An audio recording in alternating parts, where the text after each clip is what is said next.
네, 반갑습니다. FP 성공 전략, FP를 위한 경제 브리핑 진행자 김낙현입니다. 요즘 일을 하다가 가끔 이제 하늘 보면은 그냥 기분이 이렇게 절로 막 좋아지는 경우가 있어요. 가을 하늘이 정말 이쁘다 이런 생각이 좀 많이 들기도 하는데, 물론 뭐 아직 코로나도 안 잡히고 경기도 다 회복된 것도 아니고 뭐 쉽지는 않겠지만 뭐 부정적인 생각은 하면 할수록 또 계속 따라오게 되죠.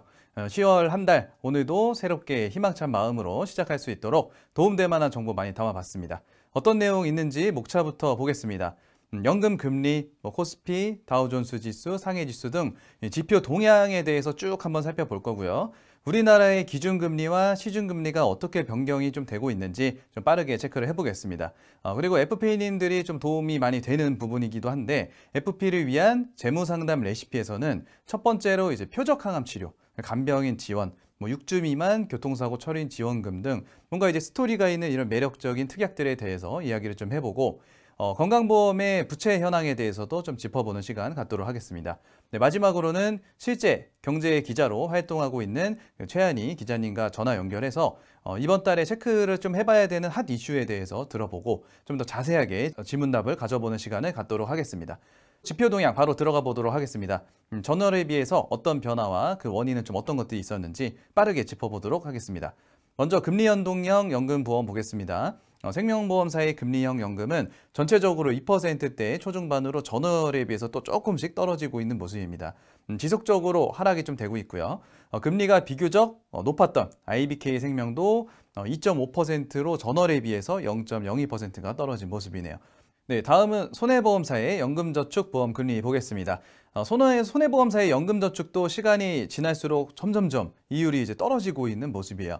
이렇게 공시이율형 연금 금리가 계속 떨어지면서 변액이나 연금펀드 등과 같은 투자형 상품의 인기가 반비례적으로 상승이 좀 되고 있는 모습이겠죠. 네, 다음은 코스피 지수 보겠습니다. 전월 대비 87.94포인트가 하락을 했습니다. 전월 대비 하락은 한 것처럼 이제 보이기는 하는데, 최근까지 좀 하락세를 보이다가 소폭 반등을 좀 한 수치입니다. 개인 투자자의 비중이 점차 많아지는 가운데 코스피 급락의 내부적 요인은 제약과 바이오 업종의 조정 구간 진입도 원인이 좀 되겠고요. 카카오 같은 우량 IT 기업의 하락도 영향이 좀 있다고 보여집니다. 다음은 다우존스 지수 보겠습니다. 전월 대비 1074.48포인트가 하락을 했습니다. 9월 한 달간 애플을 비롯한 주요 기술 기업 주가의 불안정한 움직임들이 좀 보이기도 했고, 아직까지 심화되고 있는 이런 코로나, 경기 둔화의 영향, 그리고 대선을 앞두고 있는 조심스러운 여러 가지 움직임들이 원인이라고 좀 보여지네요. 네, 다음은 상해지수 보겠습니다. 상해지수 또한 전월 대비 154.16포인트 하락을 했습니다. 중국 또한 주가 하락을 면치 못했는데요. 아직 끝나지 않은 미국과의 또 정치적인 갈등이 또 악화가 되고 있고, 기술주에 집중된 주가 상승에 대한 부담도 높아지고, 이런 부분이 또 피로가 많이 쌓였다, 이렇게 분석을 좀 할 수가 있겠네요. 네, 다음은 원달러 환율 추이 보겠습니다. 전월 대비 12원이 하락이 됐습니다. 즉 이제 12원만큼 원화 가치가 좀 상승이 됐다, 이렇게 볼 수가 있는데요. 미국 지수에 비해서 비교적 선방을 좀 하고 있는 코스피, 코스닥에 따른 영향도 좀 있겠고요. 현재 미국 증시에 대한 위축된 투자 심리가 좀 반영이 됐다, 이렇게 좀 볼 수가 있겠네요. 네, 다음은 한국은행 기준금리 보겠습니다. 한국은행 기준금리는 다시 0.5%로 동결이 좀 되고 있습니다. 한동안은 금리가 회복되거나 대려 떨어지거나 하지는 않고 현행을 좀 유지하려는 움직임을 보이고 있습니다. 네, 기준금리는 0.5%로 초저금리 시대가 돌입이 되기는 했는데, 시중은행의 금리는 좀 어떻게 변화가 같이 되고 있는지 살펴보도록 하겠습니다. 시중은행 정기예금입니다. K뱅크은행이 3개월 연속 높은 금리를 주고 있고요. 신한은행의 연금으로 받는 예금이나 카카오뱅크의 정기예금이 1% 초반대로 이제 뒤를 잇고 있습니다. 자, 정기적금 같은 경우도 금리가 상당히 낮은데요. 신한은행에 3년만 가입이 가능한 이 새희망 적금이 우대금리까지 받게 되면 3.7%로 비교적 높은 금리를 받을 수가 있고요. 수협, 그다음에 시티은행, 우리 이런 은행에서도 우대금리를 잘 활용을 하면 2% 중반까지의 이자를 또 받을 수 있게 됐습니다. 네, 다음은 FP를 위한 재무상담 레시피 가겠습니다. 많은 사건 사고들이 있고 또 여러 가지 또 변경이 되는 이슈들을 통해서 시대가 흘러가고 있습니다. 그중에서 우리 FP님들은 누군가를 만나서 또 이제 돈에 대한 이야기를 해야 되는데, 그 부분에 대해서 좀 영감을 얻을 수 있도록 FP 입장에서 좀 살펴보는 시간이라고 볼 수가 있겠네요. 자, 첫 번째 레시피 주제입니다. 표적 항암 치료, 간병인 지원, 6주 미만 교통사고 처리 지원금 등 이런 스토리가 있는 매력적인 특약들이란 주제인데요. 이제 앞서 말한 이런 특약들은 서로 연관성이 딱히 있는 것은 아니에요. 근데 이제 공통점이라는 게 있긴 있습니다. 과거에는 없었던 담보들이기도 하고 최근 들어서 시대 흐름에 맞게 인기를 끌고 있는 보장들이기도 하죠. 이제 하나하나씩 좀 간단히 살펴보면 일단 표적 항암 보장 특약 이거 어떤 건지 다 아시고 계실 텐데 기존의 항암 치료보다 부작용도 적고 고통도 적고 효과는 또 뛰어난 이런 항암 치료에 대한 금액을 보장을 해주는 담보가 되겠죠. 현재는 이제 10년 갱신으로 이제 통일이 돼가지고 판매가 되고 있고 금액대는 회사별로 좀 차이가 있겠지만 라이나 생명의 배타적 사용 권한이 풀린 후에 많은 회사들이 출시를 또 하고 있습니다. 심지어 30세 이하의 어린이 보험에서도 이 특약을 구성을 할 수가 있게 됐죠. 간병인 지원 특약은 어떤 걸까요? 입원을 하게 되는 경우 상태의 경중을 떠나서 간병인의 지원을 받을 수 있는 특약입니다. 간병인 지원 사설 업체와 제휴가 돼서 입원을 하게 되면 전문 간병인이 지원을 나오게 되는 건데요. 간병인을 안 쓰게 되면은 해당되는 입원비를 또 받을 수가 있고 이 담보 또한 3년 갱신으로 통일돼서 이제 여러 손해보험사에서 판매가 되고 있죠. 6주 미만 교통사고 처리 지원금은 지금까지 6주 미만의 교통사고 건에 대해서는 합의금 등의 사고 처리 지원금이 받을 수 있는 보장이 없었어요. 근데 이제 경미한 사고라도 스쿨존 같이 특수 지역에서 사고가 나게 되면 이게 또 바로 형사처벌이 생기기 때문에 처리 지원금이 필요한 상황이 됐습니다. 그래서 또 인기를 지금 이렇게 끌고 있죠. 보장에 대한 설명을 드리고 싶기보다 저는 이런 특약들이 왜 생기고 있고 왜 히트를 치고 있는지 이런 흐름을 놓치면 안 된다 이런 말씀을 좀 드리고 싶어서 주제로 선정을 좀 했는데요. 일단 시대의 흐름을 보면 점점 가족 단위가 좀 작아지고 있고 아껴 쓰고 저축하자 보다는 뭔가 내 삶의 질을 중시 여기는 사람들이 늘어나고 있고 개인주의적인 성향이 좀 강해지고 있다 이런 부분에 대해서는 동의를 좀 하시게 될 텐데 방금 말씀드린 이 세 개의 특약은 적어도 이런 시대 흐름을 잘 따라가고 있는 특약들이지 않나라는 생각이 좀 듭니다. 돈이 조금 더 들더라도 보다 질 높은 치료를 받기 위한 보장을 구성을 해놓자. 이런 말은 굳이 FP가 설득을 하지 않아도 고객들은 충분히 납득을 할 수 있는 부분이 되는 거죠. 게다가 가족 단위가 작아지고 구성원들이 모두 이제 경제 활동을 하게 되는 경우가 많아지기 때문에 전문 간병인이 지원이 나오는 보장 이런 부분에 대해서는 이런 것 좀 필요하겠는데 라는 생각을 쉽게 좀 불러일으킬 수가 있는 거예요. 6주 미만 교통사고 처리 지원금도 마찬가지예요. 최근에 이제 많은 기사들이 나오고 있고 경미한 사고에 대해서도 이 스쿨존 같은 경우에는 큰일이 날 수가 있구나 이런 내용들을 간접적으로 계속 접하게 되다 보면 자연스럽게 이런 보장이 있으면은 좀 해놓고 싶다라는 생각을 쉽사리 이제 들게 할 수가 있는 거거든요. 단지 이제 통계적인 자료를 가지고 암이 얼마나 걸리고 이게 얼마나 무서운 질병이다 이런 이야기를 하는 것보다 운전자 보험이 운전을 많이 하니까 꼭 필요하다 이런 이야기를 하기보다 이제 매력적인 특약들을 컨셉으로 잡고 간단한 스토리텔링과 함께 이제 제안을 해보면 어떨까라는 생각이 듭니다. 기존에 관리를 받고 있던 기고객들 중에서도 오히려 이제 귀를 열게 하고 조금 더 탄탄한 보장을 구성해 줄 수 있는 방법이라고 또 생각이 듭니다. 네, 두 번째 레시피 보겠습니다. 건강보험 부채 80.6%, 4년 후엔 116% 넘어갈 듯입니다. 그러니까 이런 기사가 좀 있었는데 일단은 국민건강보험공단이 보험급여비 등이 이제 증가함에 따라서 부채 비율이 올해 들어서 상승을 많이 했습니다. 그러니까 80.6%에서 2024년에는 116.1%까지로 증가할 거라고 예상을 지금 많이 하고 있죠.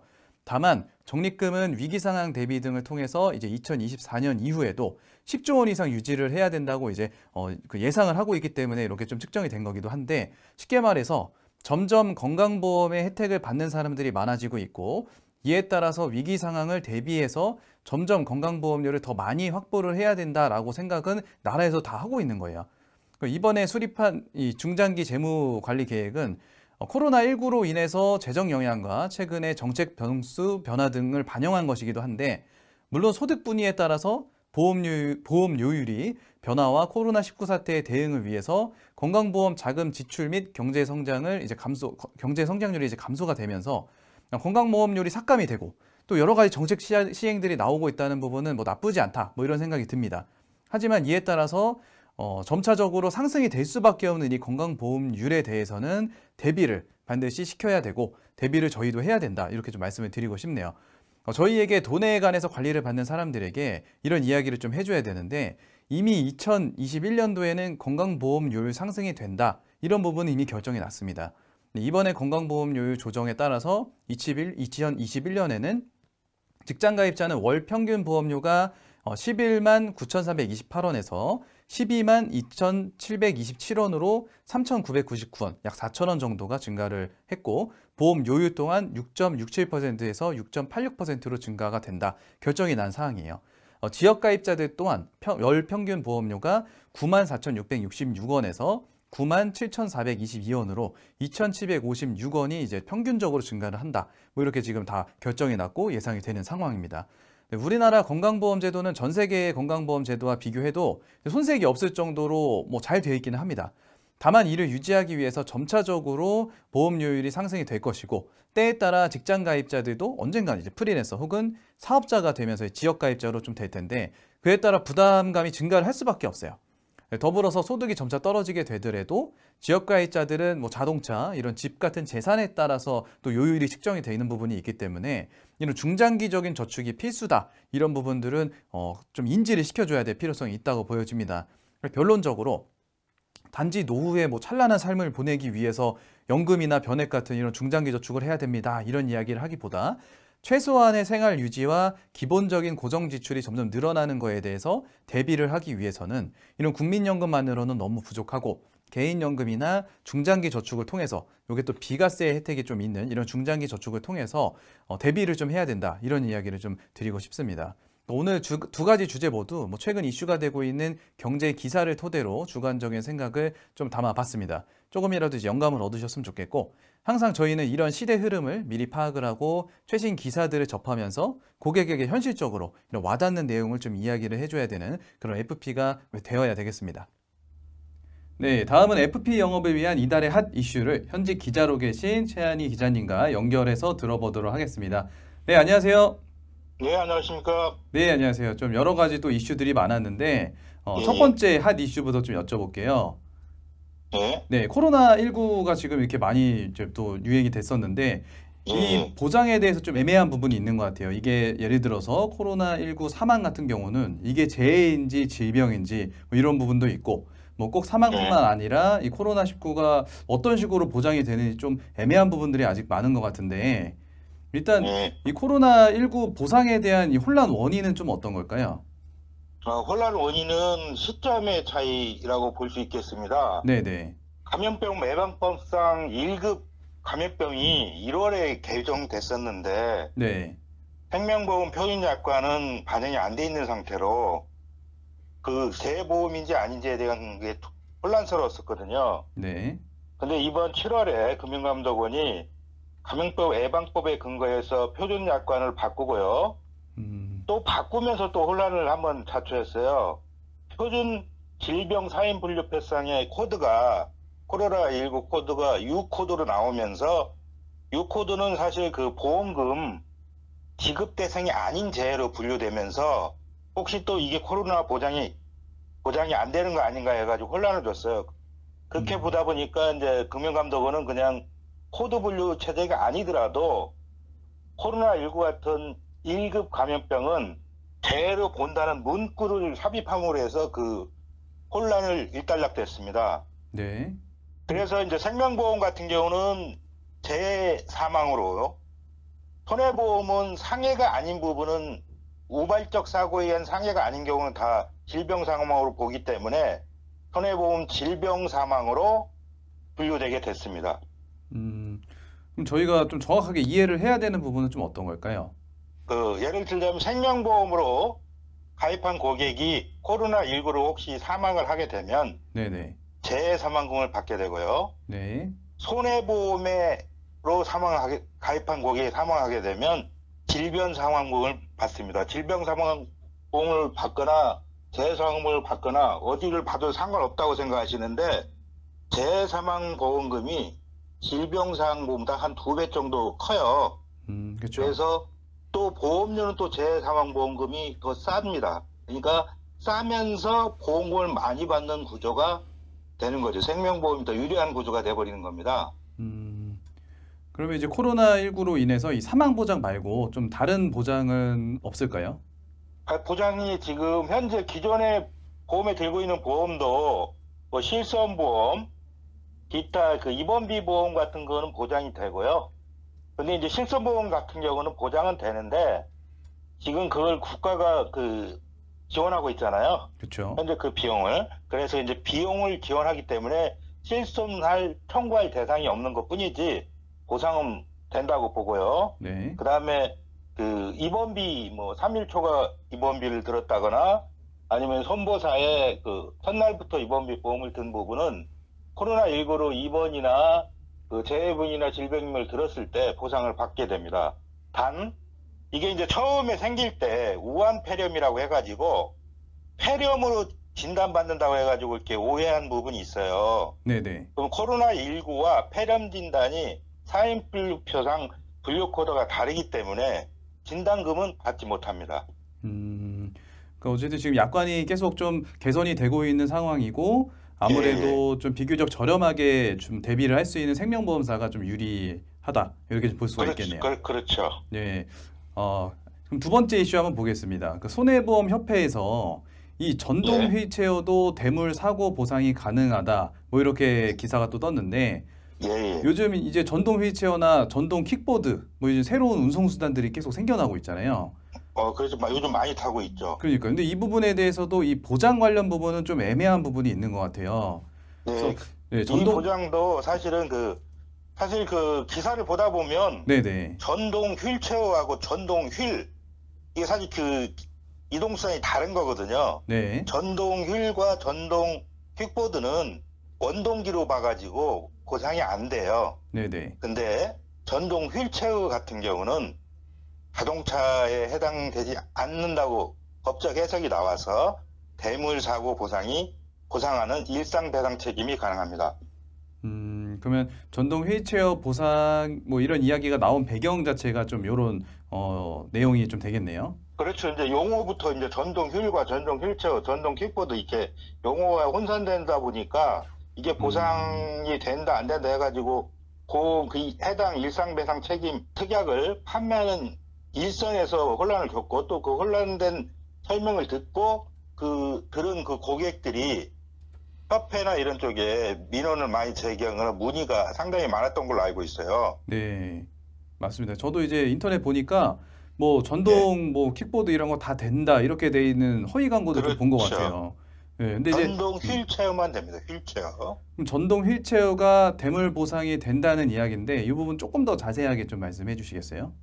전동 휠체어 같은 경우는 일단 전동 휠하고 제어하고 일반 몸과 같이 여긴 거예요. 네네. 전동 휠과 킥보드 같은 경우는 운송수단으로 보고 전동 휠체어는 환자들이 거기에 앉아서 운전하는 구조잖아요. 그렇죠, 그렇죠. 그러니까 보행자하고 같이 본 겁니다.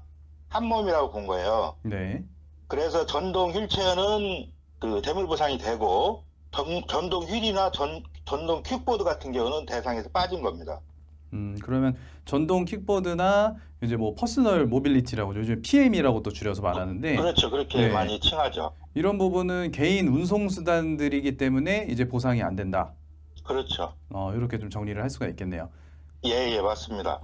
네, 보상에 대해서도 좀 애매한 부분들에 대해서 오늘 또 최한희 기자님과 함께 이렇게 연결을 해봤고요. 2020년도 이제 마무리가 거의 다 되고 있습니다. 네, 이렇게 좋은 정보 얻고 또 영감을 얻어서 또 저희를 기다리는 많은 분들에게 또 좋은 정보 주시기 바라겠습니다. 네, 10월도 화이팅 하시기 바라겠습니다. 감사합니다.